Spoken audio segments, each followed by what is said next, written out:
Assalamualaikum warahmatullahi wabarakatuh. Salam damai sejahtera buat kita semua. Salam negarawan. Hari ini adalah podcast pertama Forum Negarawan 18 Juli 2023. Podcast Forum Negarawan akan mengupas permasalahan, mencari latar belakang dan penyebab permasalahan dari sisi positif dan sisi negatif, beserta kelebihan serta kekurangannya. Juga mencari solusi bersama untuk pemimpin serta rakyat. Di podcast ini, tuan rumah dapat bertanya kepada tamu, dan tamu juga dapat bertanya kepada tuan rumah. Diharapkan para sahabat negarawan dapat mencari jalan keluar permasalahannya dengan berbagai solusi dan jawaban. Tamu kita hari ini adalah Komjen Polisi Dharma Pongrekun. Selamat siang Bapak. Selamat siang Pak Eko. Akpol Angkatan 1988 ya Bapak ya? Iya Pak Eko. Sosok yang tegas, pemberani, dan memiliki ikrar kepada Republik yang kita cintai bersama-sama ini. Padahal beliau masih belum pensiun. Pernah menjabat sebagai Wakil Kepala Badan Cyber dan Sandi Negara, lahir di Palu ya, tahun 1966. Hari ini akan membahas mengenai Undang-Undang Kesehatan yang sekarang sudah diketok palu persetujuan oleh DPR RI, tetapi belum ditandatangani oleh Bapak Presiden. Komjen Dharma akan mengutarakan pendapatnya mengenai Undang-Undang Kesehatan yang akan ditandatangani Presiden supaya ada kehati-hatian tentang beberapa pasal yang mesti dicermati secara khusus, begitu ya. Termasuk jika nanti akan dibuat aturan turunan berupa peraturan pemerintah dan peraturan Pelaksana menteri atau peraturan pelaksanaannya. Nah, silakan Jenderal untuk kemudian kita bersama-sama membahas ini dengan hati kita. Silakan. Baik, terima kasih Pak Eko. Selamat siang para pemirsa. Jadi kenapa saya begitu concern dengan Undang-Undang Kesehatan Omnibus Law Indonesia tahun 2023 ini, yang baru beberapa hari yang lalu disahkan di DPR. Karena undang-undang ini dalam kacamata saya, undang-undang kejahatan kemanusiaan. Undang-undang kejahatan kemanusiaan yang dibungkus seolah-olah ngurusin kesehatan, tapi sebenarnya ingin mematikan seluruh hak hidup manusia. Makanya dia gunakan kesehatan, karena kesehatan berhubungan dengan tubuh manusia. Dari nomenklaturnya saja kita bisa melihat bahwa Undang-Undang Kesehatan Omnibus Law bukanlah bahasa Indonesia, tapi Omnibus Law berasal dari bahasa Latin, omnis, yang artinya semua atau banyak. Bus artinya apa? Semuanya itu diangkut sama bus. Jadi boleh saya katakan undang-undang ini adalah undang-undang vacuum cleaner atau game over, atau istilah kata dalam main catur adalah skakmat. Jadi ini undang-undang pamungkas yang paling jahat daripada yang pernah ada. Lebih jahat dari ITE. Ya. Kenapa saya katakan jahat? Karena tubuh manusia itu akan dikuasai oleh negara, dan tidak hanya tubuhnya, tetapi jiwa yang ada di dalam manusia itu sendiri itu akan dilemahkan, bahkan dihancurkan. Jadi undang-undang ini adalah undang-undang hukum rimba, undang-undang yang mengkudeta kemahakuasaan Tuhan yang berdaulat di dalam diri manusia. Undang-undang ini bukan lagi untuk mengambil kedaulatan wilayah negara, tetapi undang-undang ini lebih jauh dalam lagi menguasai manusia yang hidup di negara itu. Dan undang-undang ini adalah undang-undang yang akan mengakhiri seluruh hak hidup dari manusia. Sudah tidak ada lagi hak asasi sama sekali. Ini mengenai undang-undang ini. Di mana undang-undang ini yang diinisiasi pada tahun 2022 bulan Mei dan kemudian dimunculkan kembali bulan Februari 2023. Maaf, tadi 2022, Mei 2022, terus diinisiasi muncul lagi 2020 Februari 2023 dan tiba-tiba disahkan bulan Juli kemarin. Ya. Dari waktu yang begitu singkat dan tidak disosialisasikan dan dimintai pendapat oleh semua stakeholder, termasuk kita, diputuskan. Artinya ada sesuatu dalam undang-undang ini. Ada skenario besar yang ada di balik hidden agendanya, agenda tersembunyi, dan itu tidak disadari atau tidak dipahami, termasuk oleh pembuat undang-undangnya itu sendiri. Saya berani pastikan itu tidak disadari oleh pemerintahan kita sendiri. Ya? Pembuat undang-undang, saya bicara pembuat undang-undang dulu karena disahkan oleh DPR. Ya. Karena saya yakin dan percaya dari nomenklaturnya ini bukanlah hasil buah karya pemikiran bangsa Indonesia sesuai dengan kebutuhan Indonesia yang Pancasila. Kenapa demikian? Undang-undang ini adalah endorse. Kalau endorse berarti di situ ada nilai ekonomisnya. Di endorse artinya apa? Dimaklumatkan untuk dilakukan, diratifikasi di bangsa ini. Dasarnya adalah dari WHO Pandemic Treaty, di mana Indonesia sendiri sudah menyerahkan kedaulatan kesehatan bangsa di negaranya kepada WHO. Dokumennya ada, sudah ditandatangani. Jadi suka tidak suka, dipaksakan harus terbentuk tanpa lagi meminta persetujuan rakyat. Yang menandatangani siapa dokumen WHO tadi? Yang menandatangani Menteri Kesehatan, Menteri Luar Negeri. Menteri Luar Negeri atas nama bangsa Indonesia. Di Atas Davos. nama Presiden Republik Indonesia atau Ya kalau sudah Menteri Luar Negeri mewakili negara ya pasti atas nama Presiden lah. Karena dia akan bergerak atas nama Presiden. Gitu.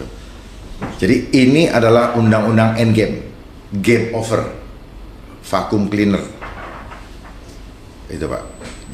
Nah undang-undang ini terdiri dari 479 pasal, di mana di pasal yang pertama mengenai ketentuan umum, di situ dituliskan bahwa kesehatan adalah keadaan setiap orang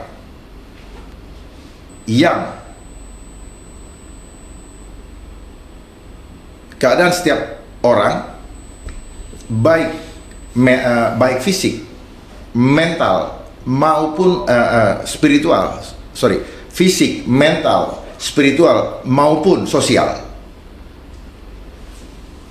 yang memungkinkan untuk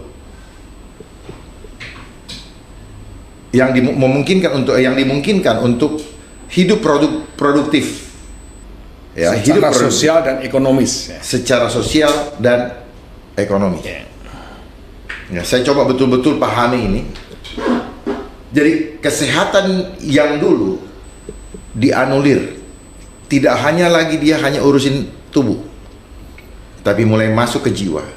Dia blend antara ilmu psikologi dan ilmu kedokteran, medis, ilmu tubuh, ilmu fisik, dan ilmu psikiater digabung jadi satu.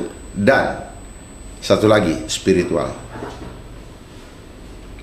Spiritual, sementara undang-undang ini justru mengkhianati nilai-nilai spiritual. Beberapa klausul saya baca sesuai dengan norma agama, tetapi fakta yang akan dilakukan adalah bertentangan dengan norma agama. Saya bisa buka pasal 42 mengenai aborsi. Aborsi dilarang kecuali bla bla bla bla, termasuk yang korban perkosaan. Secara norma agama, apapun namanya, aborsi itu dilarang oleh agama. Ya tentunya karena dilarang oleh Tuhan. Karena itu artinya pembunuhan. Jadi bisa dibayangkan seperti apa bentuk daripada undang-undang ini. Belum lagi penguasaan kepada manusia sejak dia dalam kandungan. Negara mengawasi perkembangannya dengan berbagai macam programnya, termasuk imunisasi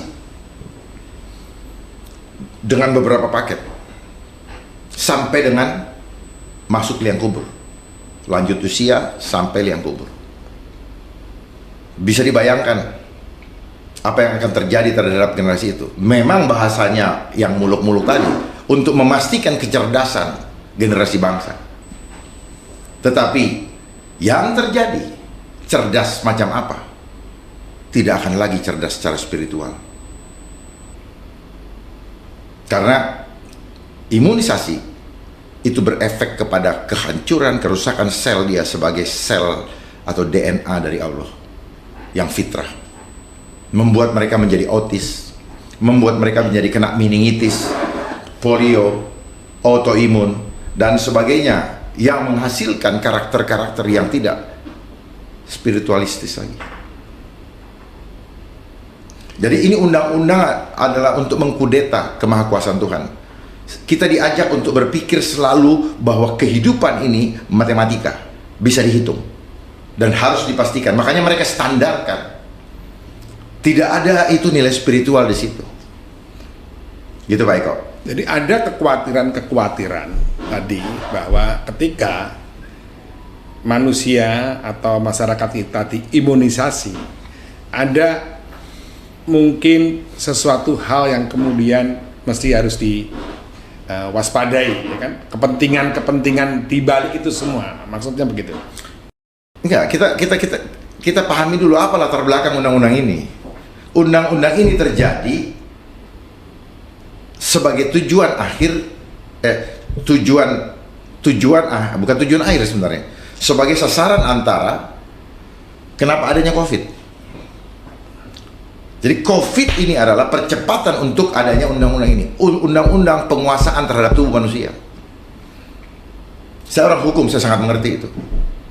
Ya, bahwa selama ini konsep kejahatan adalah ketika saya melanggar hak daripada orang lain. Contoh, saya mukul, saya bisa dipidanakan. Tetapi undang-undang ini sudah tidak lagi berbicara itu. Saya tidak mau mengikuti konsep yang disodorkan oleh WHO, maka saya adalah pelaku kejahatan dan serta-merta saya bisa diapain saja. Ya. Bapak bisa bayangkan undang ini. Jadi bukan masalah kita perlu hati-hati, ada kecurigaan, enggak. Saya boleh bertaruh, ujungnya apa? Ya, karena apa yang dilakukan oleh mereka-mereka yang mensahkan ini, dia nggak baca semuanya. Karena redaksinya sudah disiapkan dari yang mengendorse, Pak. Yeah. Contoh, Bapak mengendorse ke saya, Bapak udah siapkan, tinggal saya rubah sesuai dengan kebutuhan dan keadaan di tempat saya berada. Diterjemahkan dalam bahasa Indonesia sesuai dengan nomenklatur yang ada di Indonesia. Bahkan di undang-undang ini pun tidak semua dia bisa terjemahkan dalam nomenklatur Indonesia, makanya di situ masih ada bahasa asingnya. Ya. Manusia seperti buah, oh harus ada surat karantina. Manusia seperti barang. Manusia seperti mau pergi ke luar negeri harus punya SIM internasional. Itu harus ada namanya sertifikat vaksin internasional. Ribet, Pak. Ya. Saya sangat ingin berdiskusi dengan beliau-beliau, termasuk Menteri Kesehatan. Jangan cuma mengesahkan aja. Ya. Karena ini adalah undang-undang kejahatan kemanusiaan. Beliau pernah mengatakan, saya dengar, bahwa kita boleh berpendapat berbeda. Ya, boleh berbeda. Tapi patokannya satu, kebenaran firman Allah atau tidak. Kalau pendapat berbeda berdasarkan selera dan kepentingan, maka itu tidak benar. Undang-undang ini tidak saja menguntungkan bagi farmasi besar dunia yang dikendalikan oleh 7 perusahaan besar. Farmasi besar dunia yang Ya, dikendalikan oleh 7 perusahaan besar. Ini menguntungkan. Memang turunannya di negara kita banyak yang menikmati. Makanya kemarin selesai diketok Palu, ada 6 taipan rumah sakit berpesta pora. Gitu ya? Ya. Ya. Artinya secara ekonomi buat mereka menguntungkan. Tapi objek dari mana mereka untung adalah rakyat. Jadi rakyat itu menjadi istilahnya objek penderita. Objek penderita. Ini yang Jenderal khawatirkan. Saya bukan khawatirkan, saya pastikan ini akan dilakukan. Kalau kita bicara khawatir lagi, seolah-olah ini akan dilakukan. Lihat buktinya nanti. Mereka mengatakan bahwa harus mengikuti norma agama, harus memperhatikan faktor spiritual, tetapi mereka menggunakan metode empirik. Spiritual dengan empirik itu 2 hal yang bertolak belakang. Empirik itu data yang terlihat mata. Kalau spiritual itu sesuatu yang menghadirkan Bapak dari yang tidak kelihatan, dan itu tidak bisa dihitung dengan matematika. Konsep kesehatan yang ada adalah mereka menggunakan konsep apa? Metode promotif, preventif, kuratif, rehabilitatif, dan palitatif. Palitatif itu. Jadi saya pastikan ini namanya palitatif. Palitatif atau palitatif itu. Ya, biar ini. Ini penting sekali karena metode ini perawatan paliatif, betul. Ya, paliatif itu seperti gini, Pak. Mereka pasien yang sudah tidak bisa ditolong secara medis akan di treatment, diperlakukan supaya mereka tidak tertekan menjelang kematian, supaya mereka nyaman menghadapi kematian. Ngeri nggak tuh? Itu paliatif, Pak. Bapak bisa mengerti seperti apa. Kalau zaman dulu gitu ada orang dipasung gitu, Pak ya. Jadi medis tidak bisa ini. Diisolir dia ya, dijauhkan. Ya, alasannya demi kebaikan. Ya, bukan, ada treatment, Pak. Bisa saja disuntik bego. Sehingga dia tidak lagi merasa sakit. Bagaimana kalau orang tua Bapak digituin? Atau Bapak suatu saat gitu? Atau mereka pembuat undang-undang nanti mereka yang buat-buat itu kena seperti itu. Ini luar biasa, Pak. Karena kesehatan bukan tubuh lagi, Pak. Dulu dia bagi antara spirit, jiwa dan tubuh, dia bagi 3 ilmunya. Ilmu tubuh dipegang oleh ilmu biologi, ilmu jiwa dipegang oleh psikologi dan psikiater, tapi ilmu spiritual itu urusan masing-masing. Nah, semuanya jadi duit kan itu, Pak, ilmu-ilmu itu. Apa yang terjadi? Jualan obat. Dan saya mau sampaikan di sini bahwa penyakit-penyakit yang diderita oleh kita semua berasal dari apa? Kimia sintetis. Yang mengakibat begitu banyak varian-varian nama penyakit. Sehingga begitu banyak jumlah obat yang bisa dikonsumsi atau harus ditebus dengan uang. Ini konsep industri, Pak. Jadi bukan masalah kesehatan. Tetapi lebih besarnya lagi, ini adalah politik global. Menuju kepada apa? One world government. One world government. yang mengendalikan dunia dengan sistem digital. Gitu.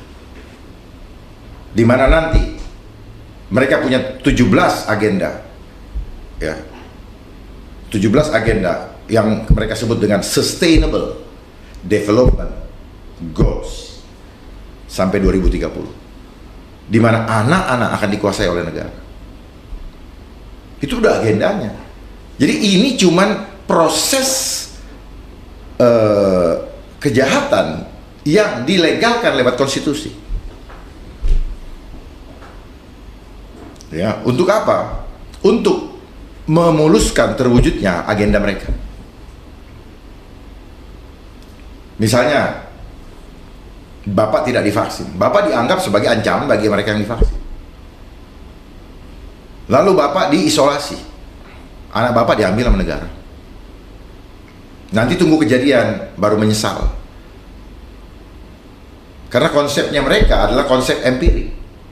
Suruh adu data dulu, penyesalan di belakang. Saya cuma himbau semuanya, jangan menyesal di belakang hari.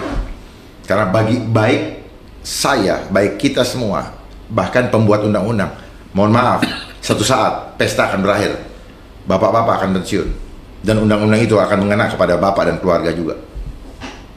Jadi jangan mentang-mentang sekarang sedang berkuasa, kemudian ya menista rakyatnya.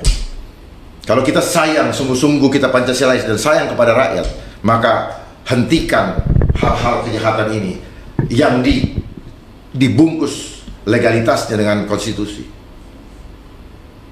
Bukan berarti berproses lewat legislasi kemudian itu menjadi kebenaran. Bagaimana kalau hatinya tidak dikuasai oleh ketulusan untuk menegakkan kebenaran? Maka yang terjadi adalah undang-undang ini adalah monster. Karena pembuatnya pembuat monster. Makanya dibilang kelompok filantropi, seolah-olah penyayang manusia, yaitu Rockefeller dan banyak filantropi Indonesia, seolah-olah dermawan karena dia punya foundation yang menggelapkan pajak, menghindari pajak. Tidak masuk kategori menggelapkan pajak karena sudah ada aturannya, kan nirlaba. Lalu nanti dia jadi dermawan, dipuja-puja orang, padahal ada udang di balik batu. Makanya lihat rumah sakit rata-rata dimiliki oleh yayasan. Kalau saya sendiri mencermati undang-undang kesehatan ini kan ada sisi-sisi yang memang pastinya positif gitu, ada yang baik gitu. Tetapi memang kalau saya mendengarkan apa yang kemudian diutarakan oleh jenderal ini, bahwa jenderal berusaha untuk kemudian memberikan istilahnya peringatan kepada istilahnya pemegang kebijakan supaya kemudian sangat hati-hati, bukan lebih hati-hati, sangat hati-hati oleh banyaknya kepentingan global yang memang mau menguasai bangsa Indonesia itu atau negara Indonesia lewat kemudian berbagai upaya-upaya mereka. Kira-kira beberapa pasal yang kemudian ada yang mesti harus ditermati yang mana saja kira-kira? Semuanya. Jangan Bapak bilang ada sisi baiknya. Bapak, kalau Bapak mengatakan ada sisi baiknya, tolong tunjukkan kepada saya. Sisi baiknya mana? Karena saya udah bilang, narasinya muluk-muluk. Tapi Bapak harus pahami udang di balik batunya. Dan undang-undang ini justru dia ingin memastikan bahwa tubuh manusia terhubung dengan teknologi digital. Undang-undang ini ingin memastikan bahwa tubuh manusia terkoneksi dengan digital. Makanya kenapa dia akan mulai dari perkotaan. Maka kenapa mereka sudah sibuk-sibuk memasang tower-tower 5G.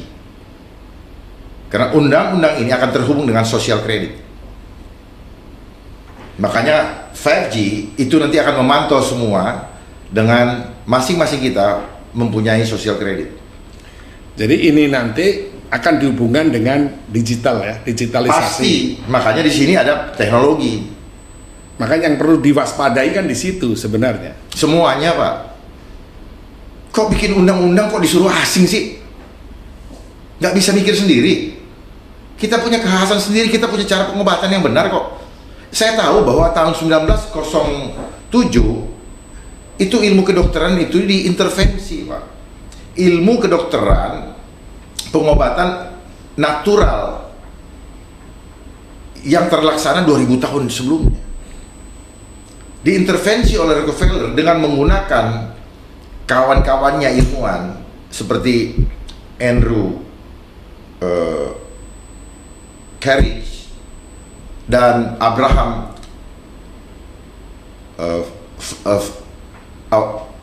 Flexton untuk mempelajari seperti apa sih ilmu kedokteran natural tersebut, natural remedy namanya. Untuk apa?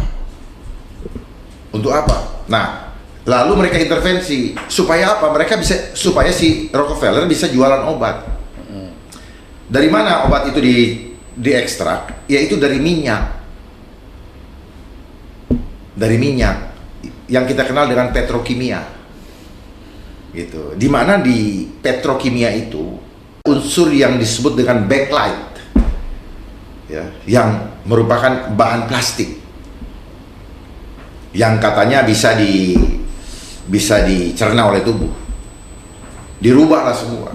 Sehingga dokter-dokter sebelum itu harus mengikuti ulang pendidikan itu. Ya, saya khawatir dokter-dokter yang ada sekarang pun tidak tahu sejarahnya. Gitu. Karena hanya menerima kurikulum yang dihafalin. Di luar kurikulum bingung. Ya karena nggak ada spiritual. Sementara di undang-undang ini bicara spiritual. Pertanyaan saya, spiritual yang mana? Spiritual dari sana atau dari mana? Bahkan pengobatan tradisional pun diurusin sama mereka. Tidak ada alternatif. Gizi pun diatur sama mereka. Makanya di program Sustainable Development Goals itu ada 17 program. Yang selalu saya ingat adalah pengentasan kemiskinan. Narasinya mau mengentaskan kemiskinan, tapi sebenarnya udang di balik batunya justru mau memiskinkan. Kita bisa rasakan betapa jomplangnya gap antara si kaya dan si miskin sekarang. Level menengah sudah hilang.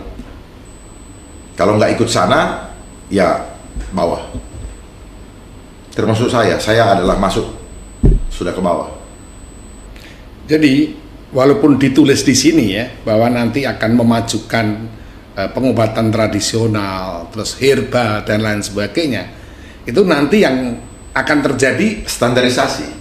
karena ada standar nggak mungkin masuk. Nggak mungkin masuk, Pak. Karena medis sendiri punya standar. Standar apa? Standar untuk menguasai, Pak. Standar ini kan bahasa lain daripada nggak boleh lain daripada itu. Pokoknya. Cuma kan bahasanya kan manis-manis, Pak. Gitu aja, oh standar. Seolah-olah standar tinggi, standar itu. Ya, perubahan apa? Perubahan kemana? Ke atas, ke bawah. Revolusi mental lebih baik atau lebih buruk? Ini kan cuma permainan air kata-kata. Kenapa kita sering bermain dengan air kata-kata? Karena selama kita sekolah diajar hanya untuk mengolah kata-kata. Sehingga apa yang terjadi sekarang, kita hidup seperti jualan obat. Menyampaikan apa yang kita paham, tapi kita tidak paham bagaimana mengerjakannya. Itulah yang saya sebut dengan spiritual materialism. Rasa-rasanya spiritual tapi senangnya sama material. Oke, jadi tahu bicara tujuan tapi tidak tahu cara untuk mencapai tujuan. Ya karena ngomong tok. Ngomong bicara. Dia ngomong tok, teori tok, Pak. Ya. Gitu. Ayo Bapak gali saya. Terus saja dulu, terus. Paling tidak Bapak explore dari apa yang saya sampaikan tadi, supaya saya kupas lebih dalam. Kenapa saya katakan bahwa ini akan terhubung dengan teknologi? Memang disebutkan harus terhubung dengan teknologi informasi dan komunikasi. Itulah digital. Nah, apa yang akan dicek? Apakah tubuh manusia itu sudah ada reseptor? Yang reseptor sebagai penerima gelombang, sehingga bisa dikontrol. Kemanapun dia pergi, bukan cuma tubuh, Pak. Bukan cuma mentalnya diganggu, tapi spiritualnya juga dihancurkan. Karena orang yang tubuhnya dilemahkan, jiwanya pasti tunduk, Pak. Ini adalah undang-undang di mana kita yang sedang merontokkan, yang akan merontokkan iman. Pilih Tuhan, pilih dunia. Tapi saya ingatkan, yang pilih dunia, kalian juga akan dihancurkan. Saya akan tetap memilih Tuhan daripada memilih dunia. Gak ada yang perlu ditakutkan. Mati cuma sekali, Pak. Kita ini takut cuma urusan perut, Pak. Takut nggak keren, takut nggak gaya, takut nggak apalah. Dan ketakutan itu adalah cara iblis untuk menundukkan kita di dalam kehidupan kita, sehingga kita lupa kalau ada Tuhan yang lebih besar dari apapun juga yang ada di dunia ini. Tapi sayangnya itu hanya menjadi aksesoris dalam pengetahuan, tidak dipraktekkan, tidak dihidupi dalam kehidupannya. Ya. Makanya kenapa banyak para pejabat menggunakan spiritual alternatif. Dia udah hidup dari spiritual dari sana kok. Nafasnya dikasih dari Allah kok, malah cari yang lain. Dan merasa ini dosa, Pak. Kecuali kalau kata dosa ya, atau dosa kumahangke, ya silakan. Jadi di podcast Forum Negarawan ini pastinya kita berusaha untuk memahami, menangkap, mengerti tujuan baik kemuliaan dari Jenderal Dharma Pangeran ini. Dan itu menurut saya penting sekali, karena tidak setiap orang pasti berani membicarakan hal ini begitu. Kenapa tidak berani? Kenyataannya begitu. Ya kenapa? Kenapa mereka tidak berani? Ya. Jadi kalau saya melihat kemampuan yang lebih dari Bapak di dalam mencerna kata, ini menurut saya sudah lebih tinggi lagi dari umumnya yang sekarang ini ada. Bahkan kewaspadaan di situ itu sudah sangat komprehensif gitu. Kedua, bahwa tadi selama ini kadang orang terjebak dengan istilahnya tadi tulisan-tulisan yang baik gitu, disuguhkan di situ, tetapi ada sesuatu hal yang kemudian dipersiapkan, dan ketika ini semua dipersiapkan dengan bahasa standarisasi, digitalisasi, dan segala teknologi di situ, tadi otomatis akan kemudian membuat standarisasi. Sedangkan mimpi sebagian orang pastinya harapan tentang undang-undang kesehatan yang baru ini adalah mimpi yang majunya kembali istilahnya pengobatan herbal Nusantara, berkembangnya kembali tentang istilahnya karya-karya besar, penemuan-penemuan di bidang kesehatan di Indonesia ini. Berkarya lagi berbagai macam pemikiran-pemikiran tradisional yang sebenarnya dalam hal pengobatan khususnya. Mimpinya siapa, Pak? Itu mimpi kita, mimpi masyarakat. Tapi dengan ada undang-undang ini nggak ada, Pak. Orang namanya Omnibus Law kok. Coba cari tahu siapa yang ngasih nama Omnibus Law itu, dan harus Omnibus Law. Bahkan semua undang-undang sekarang Omnibus Law, termasuk RUU KUHP. Itu sebenarnya Omnibus Law juga dasarnya. Omnibus Law ini menyatukan seluruh hukum, peraturan dari berbagai disiplin ilmu di bawah satu payung hukum. Itu kenapa disebut Omnibus Law, undang-undang undang-undang sapu jagat. Sebenarnya kalau mereka tidak malu-malu bilang aja nih hukum rimba, suka-sukaku itu. Ini skakmat, Pak. Ini hukum terakhir, Pak. Ya. Yang merangkai menghubungkan semua. Kenapa? Objek hukumnya adalah kita. Kita objek hukum, Pak. Objek hukum bukan ketika kita melakukan pelanggaran hukum di luar tubuh kita, tapi sampai ke dalam tubuh kita, mereka kuasai. Dan Bapak nggak punya hak hidup lagi. Catat ini, Pak. Mengkudeta, undang-undangnya mengkudeta kemahakuasaan Tuhan. Apa sanksi dari Tuhan? Apa azabnya nanti? Tuhan sendiri yang akan menyelesaikan mereka-mereka yang secara implisit dengan narasi-narasi yang muluk, ingin menghancurkan kemahakuasaan Tuhan. Dia tidak berani menulis seperti itu, tapi saya tahu dengan pasti itu. Sama seperti saya berikan makan yang nikmat kepada Bapak, tapi saya sudah kasih racun. Saya bikin sesuatu yang menarik kepada Bapak. Jadi selain menguntungkan mereka yang berbisnis di bidang itu, tapi lebih besar lagi skenarionya, mau menghancurkan iman manusia kepada Tuhan, bahwa tidak ada Tuhan, negara yang atur kehidupanmu. Laknatlah kita, Pak. Jadi kalau Bapak hanya diam saja, Bapak termasuk membiarkan kejahatan ini terjadi. Ada yang menjadi kekhawatiran di dalam istilah kemajuan berbagai hal, ya kan? Termasuk ilmu pengetahuan, teknologi, terus kemudian kesehatan dan lain sebagainya. Apalagi ketika kita bicara akhir zaman. Sewaktu bicara akhir zaman, sebagian orang memahami adalah akhir daripada kebesaran dan keagungan manusia.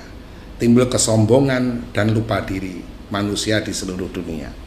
Dalam konteks ini, yang kadang selalu dikhawatirkan adalah ketika mereka yang menguasai ilmu pengetahuan dan teknologi dipakai juga untuk kemudian menguasai dunia ini.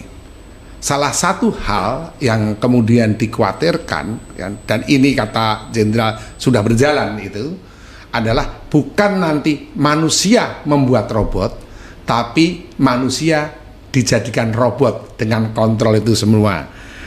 Dan kekhawatirannya nanti yang kemudian menjadi Tuhan itu bukan yang selama ini Tuhan yang kita yakini dan kita kenal, kita pahami, tetapi adalah pemilik tadi teknologi dan ilmu pengetahuan. Nah, ini masuknya salah satu yang unsur yang paling kuat sekarang melalui kesehatan. Ini gimana ini menurut pemahaman Jenderal?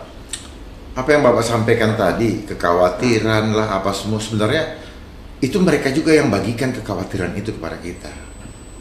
Lewat sistem pendidikan, Pak. Kita diciptakan menjadi pekerja. Pekerja itu tidak berkuasa terhadap dirinya sendiri.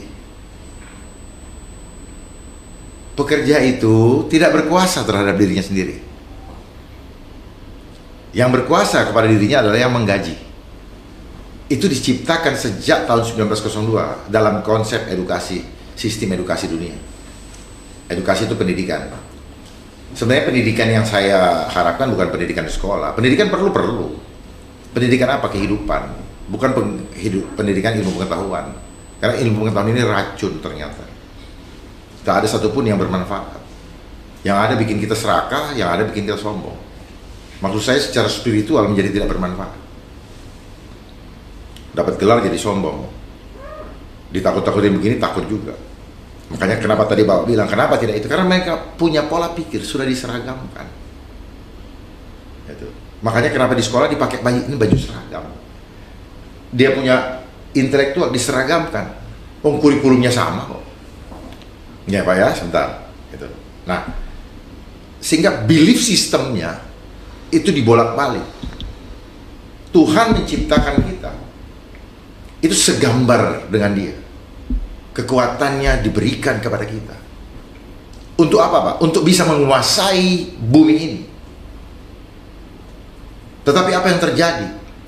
Kalau kita mengetahui rahasia kebenaran Tuhan, bahwa kita diciptakan untuk menguasai bumi ini, maka si Dajjal dan kelompok dan antek-anteknya itu takut, Pak. Itu yang mereka tidak mau kita melek kebenaran itu. Karena kalau kita tahu, kita terlalu kuat, Pak. Nah, dia berusaha melakukan tipu daya lewat sistem supaya kita tidak paham betapa luar biasanya kekuatan yang Tuhan berikan, yang dia rencanakan sejak semula sebelum Bapak ada di dalam kandungan Ibu. Sudah direncanakan seperti itu, Pak. Dia rubah belief sistemnya. Dengan cara apa? Menjadikan kita worker, pekerja. Karena pekerja, dia tidak berkuasa terhadap dirinya sendiri. Nah sekarang, dengan undang-undang ini, kita, Bapak, tidak berkuasa terhadap tubuh Bapak sendiri. Paham nggak, Pak? Ya, jadi saya mencoba mencerna ya, bahwa kuasa Tuhan sudah diberi pada manusia sebagai ciptaan yang segambar dan serupa dan segambar. Ya. Dan dengan segala kuasa Tuhan itu sebenarnya manusia itu bisa menata, memanage, kemudian memiliki segala kelebihan kemampuan Tuhan itu tadi. Begitu. Sepanjang dia terkoneksi dengan Tuhan yang dia sembah tadi. Sehingga seharusnya segala kebijakan terhadap bangsa dan negara ini harusnya mestinya ada terkoneksi dengan kebesaran dan keagungan Tuhan itu sendiri. Persoalannya mereka menyembah kepada siapa? Kapitalis, materialistik, duniawi. Gak usah panjang-panjang, duit, mamon, dan itu adalah lawannya Tuhan. Karena iblis itu perlu media, dan medianya adalah mamon, uang. Ya, soal liberalisme itu cuman isme-ismenya, Pak. Ya, tapi ujungnya materialistis. Spiritual dengan materialistis dua hal yang beda. Nah, kita ya banyak orang yang merasa mengenal Tuhan seolah-olah spiritual tapi lebih suka sama material. Gak iso, Pak. Nah, di situ Pak harus paham. Jadi kenapa ini semua terjadi? Karena semua digiring ke sana. Nah, sekarang dibikinlah syarat-syarat. Nek enggak kayak ngene, lu gak bisa makan. Nek ini kita sudah terbiasa dengan aktivitas yang senang-senang. Nah, yang senang-senang ini gue batasin sekarang. Lu ikutin syarat gue, baru lu bisa ikut. Nah, syaratnya apa? Hianati Tuhan, ikut saya. Saya jadi ingat apa yang kemudian diperdebatkan saat itu ketika Kiai Haji Abdur Rahman Wahid atau Gus Dur masih ada. Ya. Berdebat tentang agama dan negara. Gus Dur berpendapat bahwa tidak mesti atau beliau kurang setuju atau tidak setuju ketika agama ini istilahnya dikuasai oleh negara ataupun agama untuk kemudian memanage yang namanya negara itu. Artinya ada tanggung jawab tersendiri yang harus ditempatkan pada bidang masing-masing begitu. Nah, kalau kemudian ini ditarik dalam undang-undang kesehatan ini tadi, ini hampir mirip sebenarnya ketika kesehatan ya kan dipakai untuk kemudian memanage, menguasai tadi negara, ya kan, sampai kemudian pada suatu permasalahan ke hal yang sangat pribadi. Jadi ada sesuatu upaya untuk bukan hanya negara, karena ketika negara setuju untuk memanage kesehatan manusia pribadinya itu nanti akan kemudian timbul masalah yang lain yang seperti Gus Dur khawatirkan. Sebenarnya apa yang Presiden Gus Dur sampaikan, beliau berarti paham bahwa sebenarnya nggak usah dikhawatirkan, mereka sudah rencanain, Pak, dari dulu. Jadi sistem yang kita lewati ini semua berproses menuju ke posisi saat ini. Ganti presiden pun sama, gitu loh. Bapak lihat reformasi 98, apa yang terjadi? Ya, perubahan struktur di kementerian dan lembaga sesuai dengan agendanya mereka. Karena yang biayain, ngasih anggarannya mereka. Jadi sesuaikan itu. Nah, kita kan seneng mabuk dengan anggaran, Pak. Jadi sini tak ikutin aja. Silakan cawe-cawe. Dan terjadi cawe-cawe di situ. Dan hampir semua yang menerima anggaran itu tidak bisa lepas daripada yang disebut dengan korupsi. Kartu mereka sudah dipegang di BPK. Tinggal kapan dibuka. Ya. Kapan si penguasa mau buka. Nah, dia siapkan KPK, dan KPK ini konsepnya mereka juga. Gitu, Pak. Ini semua permainan sistem, Pak. Orang terjebak. Ini yang saya bilang jebakan Batman. Wah, rasanya manis tuh anggaran kan. Begitu PPATK ada, mampus. Mulailah dijebak dengan segala macam. Tax amnesty lah, apalah, keluarkanlah, money laundering lah, bertebaran lah tempat-tempat usaha yang dibuat untuk mencuci uang, bukan atas namanya dan sebagainya. Jadi kita digiring untuk menjadi manusia-manusia berdosa. Jadi ini pun sama, ini lebih parah lagi. Kalau yang dulu kita digiring untuk berdosa, tapi kita masih bisa memilih untuk tidak mau ikut atau ikut. Kalau ini tidak ada alasan, Pak, untuk memilih atau tidak. Saya baca juga ada denda-denda, itu maksudnya apa kira-kira? Dia denda, Pak. Sampai ratusan juta. Udahlah, miskin rakyatnya, yang mau didenda siapa? Ya pasti badan, Pak. Ya. Kurungan, pidana, dan atau denda dengan kategori-kategori. Ya. Kategori-kategori. Yang di dalam hukum pidana, di dalam undang-undang pidana sudah ada disebutkan itu. Kategori 1, 2, 3, 4, 5, 6, sampai 8. Pertama 1 juta. Paling tinggi berapa? 50 M. Kategori 5, 500 juta. Kategori berikutnya 2 M. 10 M. 5 M. 10 M. Baru 500 M. 50 M. Mampus nggak, Pak? Udah tabungan kagak punya. Gitu. Jadi kita disudutkan kita disudutkan untuk tidak bisa memilih. Pilihannya cuma satu, takut Tuhan apa tidak. Ini saya ingatkan kepada kita semua yang mendengarkan apa yang saya sampaikan. Saya menghimbau, cepat sadar sebelum kita dipanggil Tuhan. Karena ini adalah zaman akhir. Saya pastikan ini zaman akhir. Makanya manusia sudah menjadi begitu cinta akan uang, mementingkan dirinya sendiri dan kelompoknya, sampai akhirnya dirinya sendiri dan kelompoknya akan mampus juga, akan mati juga oleh keserakahannya. Karena azab Tuhan tidak akan pernah selesai. Saya pastikan, siapapun yang ada di negeri ini, termasuk kepada Bapak Menteri Kesehatan, saya Dharma Panguragan mengajak Bapak untuk diskusi terbuka.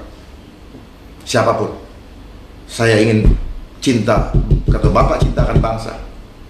Jangan perlakukan bangsa seperti ini. Kasihan, Pak, generasi muda. Kasihan bangsa ini. Bangsa ini tinggal nama. Ya. Ibarat kalau di dunia usaha itu ada franchise. Franchise. Ya, undang-undang itu undang-undang franchise. Oh. Karena konsepnya industri. Ya. Ya. Menarik ini, franchise. Franchise.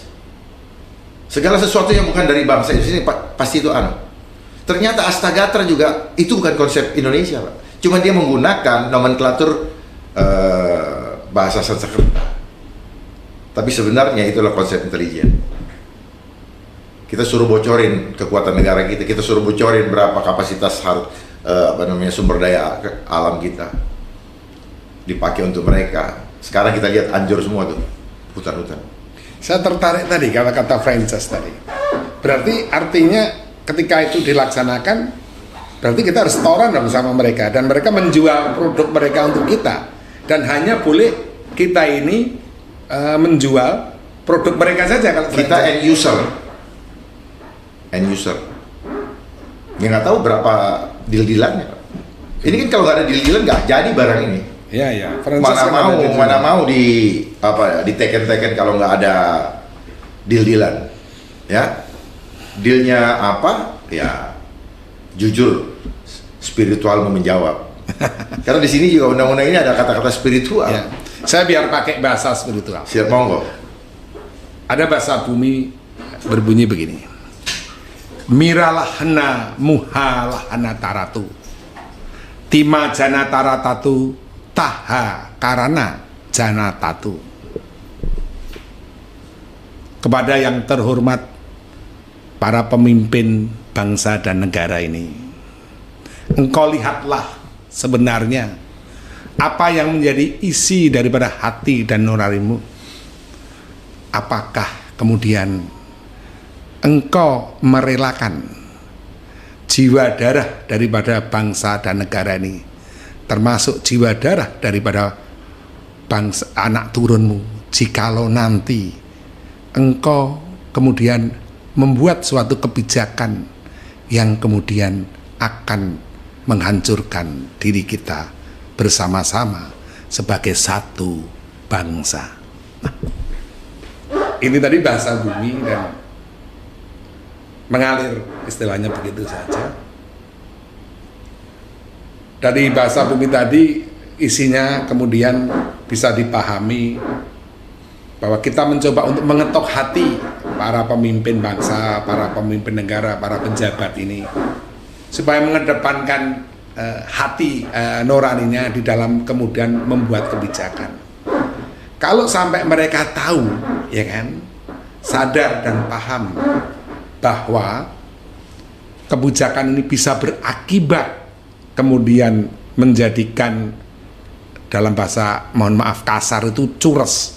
Cures itu adalah kehancuran yang kemudian benar-benar dihancurkan, dihabisi. Dan itu nanti yang akan menjadi korban adalah bangsa kita semua. Dan seperti Jenderal Dharma tadi katakan, termasuk juga anak turunmu, begitu. Ini isinya, nilai bahasa buminya isinya seperti itu. Nah, terus kira-kira sebenarnya kenapa belum punya keberanian ya para pemimpin negara kita ini untuk kemudian menanggulangi ini? Mereka tersandera apa? Tersandera apa? Tersandera. Terbelenggu. Ya, tersandera oleh keinginan hawa nafsunya. Oh, jadi ya, sebenarnya mereka tersandera keinginannya sendiri. Iya, karena ketika seorang menjabat kan itu ada deal-dealannya. Bisa nggak ini? Sehingga, nah itulah kalau kita mengagungkan materialistis, maka kita akan begitu takut untuk menyampaikan kebenaran, Pak. Karena ancaman daripada sistem ini adalah kenyamananmu saya ambil. Orang paling takut keluar dari comfort zone. Karena dia punya pemahaman ingin membangun kerajaan di dunia. Makanya mereka menggunakan sustainable, berkelanjutan, seolah-olah lanjut terus. Tambocie, lanjut terus sama turunannya dan sebagainya, berkelanjutan, Pak. Hawa nafsu ini tidak pernah, keserakahan ini tidak akan pernah selesai, Pak. Dia dahaga terus, Pak, dia haus terus, Pak, kurang terus. Makanya istilah orang Padang tambocie. Jadi kalau tadi Bapak bilang kita ketuk hatinya, saya rasa sudah terlalu sering orang ketuk, Pak. Yeah. Jangankan diketuk, Pak, teriak-teriak aja tidak dibuka pintunya. Dan sekarang banyak yang rakyat juga cerita, dulu minta dipilih, begitu kita pilih, sekarang mau ngomong aja pintunya ditutup, yaitu pintu-pintu di DPR. Akhirnya mereka bengok-bengok, terus dibenturkan dengan aparat. Kasihan juga aparat tidak punya kepentingan, dia cuma kepentingan menjaga, tapi dibenturkan oleh isu, oleh persoalan yang diciptakan. Ini kan desain, Pak. Terus aparatnya diberikan perlengkapan dengan anggaran yang besar untuk menjadi kuat. Rakyat tak berdaya. Di mana kedaulatan rakyat? Jadi siapa pun presidennya, kalau tidak cinta rakyat tetap yang mendukungnya sekalipun juga akan ditindas oleh sistem di mana dia memimpin. Taruhan sama saya, Pak. Jadi ini berat sekali. Melek. Ayo bangun. Pahami. Ya. Jangan jadi tikus sampai mati. Apalagi jadi tikus God. Gitu. Ya. Nah, kawan-kawan saya juga yang di kedokteran mulai mengeluh juga. Kemarin di masa Covid kami dibilang pahlawan. Sama seperti dulu waktu saya kecil, guru adalah pahlawan tanpa tanda jasa. Loh, kenapa nggak dikasih tanda jasa aja? Ternyata itu hanyalah retorika yang membuai supaya tidak lagi punya kesadaran terhadap apa ya makna seorang guru, terutama materi yang diajarkannya, karena dia tidak tahu. Dia hanya dimanfaatkan tenaganya untuk melakukan doktrin terhadap murid-muridnya, yang suatu saat murid-murid ini juga akan jadi guru. yang mendoktrin orang-orang. Gitu Pak. Nah, dokter-dokter pun mengeluh sekarang. Kemarin dieluk-elukan. Sekarang habis manis cepat dibuang. Sama seperti startup yang digembar-gemborkan. Mari masuk startup, ayo kita bangun sistem. Setelah sistemnya jadi, tendang keluar semua. Seperti itulah kita. Dan saya pastikan mereka-mereka yang membuat undang-undang ini suatu saat ditendang oleh yang mengendorse. Saya pastikan ini terjadi karena mereka sudah tidak diperlukan lagi. Dan undang-undang ini jadi udah cukup di handle oleh beberapa orang dan main dengan robot dan mesin semua, selesai. Ya. Makanya banyak pengangguran di mana-mana. Akan terjadi banyak persoalan dalam kehidupan kita karena kita tergantung kepada punya uang baru bisa makan. Dan nanti digitalisasi, kita tidak bicara lagi uang, kita hanya bicara digit. Memang dia buat nomenklatur bahwa itu adalah digital money, tapi sebenarnya itu hanya permainan angka di komputer saja. Dan itu akan terhubung dengan tubuh kita dan nilai sosial kredit. Ya. Bagi yang nurut, sosial kreditnya tinggi. Bagi yang tidak nurut, sosial kreditnya rendah. Dan yang tinggi tidak boleh bergaul dengan yang rendah, maka dikurangi juga nilainya. Jadi kita diatur oleh sistem, bukan diatur lagi oleh hati nurani yang digerakkan oleh Tuhan. Nggak ada namanya welas asih, udah hilang. Oke. Ya, pahami ini Pak, pahami ini benar-benar nih, benar-benar tolong disikapi Pak, dengan serius. Jangan dianggap ini cuma retorika aja.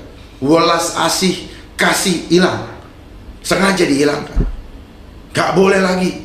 Dan orang kalau sudah salah, sudah pasti salah dan tidak bisa berubah. Urusan manusia dengan Tuhan itu bukan hitungan matematika Pak. Dulunya dia pembunuh, begitu dia bertobat ya. Kalau ini nggak ada Pak, selesai. Dia tidak mau ada itu. Jadi hubungan spiritual dengan Tuhan, hubungan iman sama Tuhan. Dan ini makanya saya bilang ini adalah undang-undang kejahatan kemanusiaan yang mengkudeta kemahakuasaan Tuhan. Artinya kita against God, artinya kita berseteru dengan Tuhan dan nggak ada obatnya Pak. Obat medis, obat apa? Mau 1000 obat medis kalau Tuhan bilang kau mati. Dan itu saya sampaikan bahwa itu adalah racun yang membuat tubuh asid. Asid itu apa? Asam. Dan itulah penyebab kanker selama ini. Justru sejak tahun 1902, sejak di ininya kimia-kimia itu oleh Rockefeller, itu dari ekstrak dari minyak Pak. Ya, itulah muncul nama-nama penyakit baru yang begitu banyak. Bapak inventarisir ada berapa nama penyakit, ada berapa, dan tujuannya apa? Supaya varian obatnya banyak. Leukemia, leukosit yang tercemari oleh kimia. Leukemia, lupus, makanya homo homini lupus, ada lupus. Oke. Ya. Ada closing statement? Saya kepada semua rakyat Indonesia, bersiaplah menghadapi kehidupan yang tidak mudah. Karena ini adalah masa akhir zaman, di mana kekuatan iblis lewat antek-anteknya. Kalau di Muslim dikatakan Al-Masih Ad-Dajjal, kalau di Nasrani atau Kristen dikatakan Antichrist. Dia bergerak begitu rupa, terstruktur, sistematis dan masif, untuk memastikan bahwa tidak ada seorang pun yang gagal mereka vacuum cleaner, untuk memastikan tidak ada seorang pun yang tidak mereka tertinggal. Mereka akan angkut semua supaya kita semua mengecewakan Tuhan. Dan kita sudah tahu semuanya bahwa bagian kita bukan di surga, di dalam api neraka jahanam. Perkuat iman. Karena ini adalah undang-undang endgame, undang-undang game over, undang-undang skakmat. Sekali lagi, undang-undang kejahatan kemanusiaan yang mengintervensi, mengkudeta kemahakuasaan Tuhan yang mempunyai otoritas pada tubuh, jiwa, dan roh kita. Sampai jumpa di lain kesempatan. Saya mau ucapkan Nuswantara, salam FIFA Republik Indonesia. Terima kasih. Itu dari saya, Pak. Terima kasih Bapak dan Ibu semuanya, juga sahabat-sahabat negarawan, dan siapapun yang kemudian berkenan untuk melihat tayangan dari nantinya YouTube ini. Yang jelas dalam hal ini saya sangat apresiasi dan kemudian merasa terhormat bisa bersama-sama dengan Jenderal Polisi Dharma Pongrengkun, karena beliau adalah orang yang pemberani, tegas, serta berani mengambil suatu sikap yang kemudian jelas. Dan apa yang beliau utarakan adalah sebagai suatu warning kepada kita semua, khususnya kepada para beliau-beliau yang memegang kebijakan negara. Seperti juga lambang kita, Bhinneka Tunggal Ika Tanhana Dharma Bangrua. Beliau memiliki suatu keinginan untuk menyuarakan yang kemudian terbaik yang dia bisa berikan kepada bangsa dan negara. Dan kami percaya bahwa pemimpin-pemimpin kita masih memiliki jiwa lembah manah hambek paramarta, jiwa yang besar untuk bisa menampung segala pemikiran, segala analisa, segala permasalahan dengan jiwanya yang bersih. Mila hanataramu halahanatamu tima rahanata jama rahanatati.